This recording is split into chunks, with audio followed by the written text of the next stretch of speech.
It was for a bikini wax. And I had been going to salons before COVID to get bikini waxes. I had tried doing some of those like at-home kits, and I just learned that there are some parts of my nethers that I do not have the strength of spirit to wax myself. Listen to me, if you can wax your own lips, you're a psychopath. That is some Steve-O jackass level masochism. I want no part of it. So I'd been going to the salons, and then the salons closed for 6 months, and things got scary. There's so many beautiful women here tonight. I feel like a lot of women started 2020 with like a landing strip, and by July it was just a full airport. You can land anywhere. There's a Cinnabon and a Panda Express. There's a shuttle that takes you to a rental car lot. I mean, employees, W-9s, it's a lot going on. So finally, the salons opened back up, and I immediately made an appointment. And I remembered there's that rule that the hair has to be at least a 1/4 inch long in order for the wax to be able to pick it up. Oh my God. And do we need a medic? Are you okay? Are you too much for you? She's like, it's a 7:30 show. I didn't know what this was. I don't like hockey, and we had a Groupon, but she's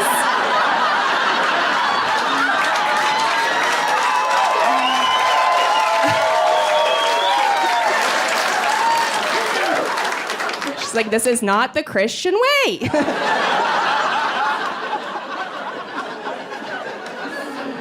I'm sorry. Oh yeah, so I remembered there's that rule that the hair has to be at least a 1/4 inch long in order for the wax to be able to pick it up.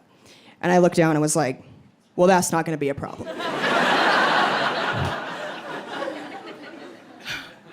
But for the first time in my life, I worried that maybe it's bad if the hair is longer than a 1/4 inch. So I called the salon. So embarrassing. I was like, hey, I have an appointment today. It's been a rough quarantine. Is there like a maximum hair requirement?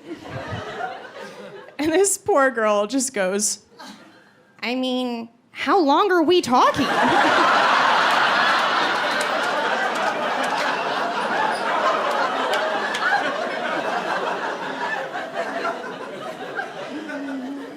And I wasn't prepared to answer that.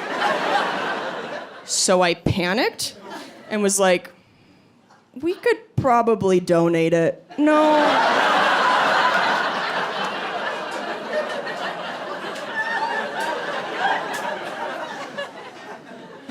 Like, I don't know if Locks of Love specifies which type of hair they accept, but maybe somebody needs fake eyelashes. I don't know. We don't know where that hair comes from. We're all just throwing them on and praying, but it could be pubes. I don't know. Basically, I feel like a lot of us were walking around kind of looking like the opposite of a porn star in 2020, right? Which is totally fine. My friend Jay actually told me that my celebrity lookalike is this porn star named Jessie Rogers. So I Googled her, and the first picture that popped up was her doing hardcore anal. And got a little creeped out, realizing that my friend Jay saw that and thought,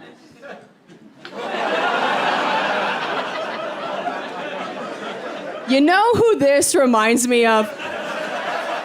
Old gaping butthole Kelsey. Yeah. Old backdoor cook, look at her go. A+. What is the matter with you, Jay? But by the way, it's so nice to be able to tell that joke in person again, because I've had to tell it on mostly virtual shows the past 2 years, and I realized that halfway through the joke, everybody would just open a new browser.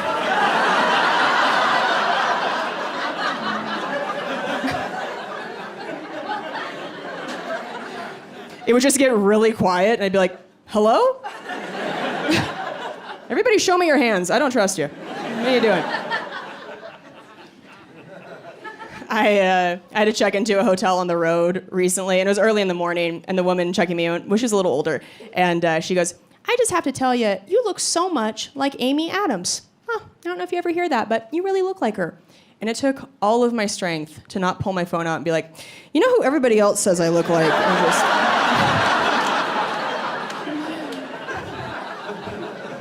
just really blast her with a bee-hole at 8 a.m. I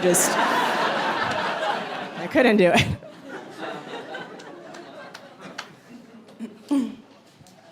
I do think that Jesse Rogers and I, we do look alike. We have some different hobbies. You know, I've never just sat on a lava lamp.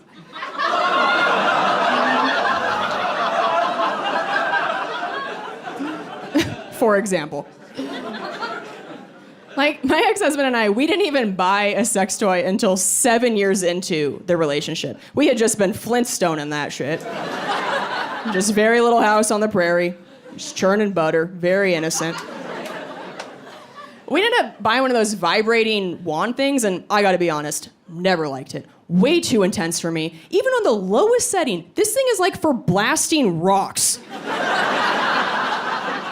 I was like, is this what you women have been using this whole time? I barely touched it to my body. My feet lifted off the ground. I took flight. I was not turned on at all. I was terrified. I was like, did I just puree my clit? Oh my God. No. This thing is meant for industrial kitchens, okay? It's for liquefying raw vegetables. It's crazy. So I ended up asking some of my friends about it, and it turns out that they have this toy, and they use it on the highest setting in order to have an orgasm. I was like, how have you not completely erased your vagina? Just sanded it down to a smooth slab of granite. Like a Barbie crotch. Yeah. And go bowling on it. And something I've learned about you dudes is that a lot of you guys like stuff that vibrates too. So one night before the divorce, my ex and I were out drinking. I'd had a few gin and hams.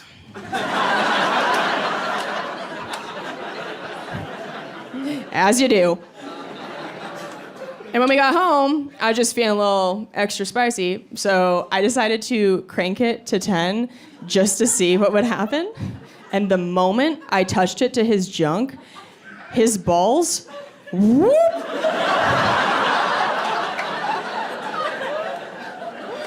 went up inside his body. I didn't even know they could do that.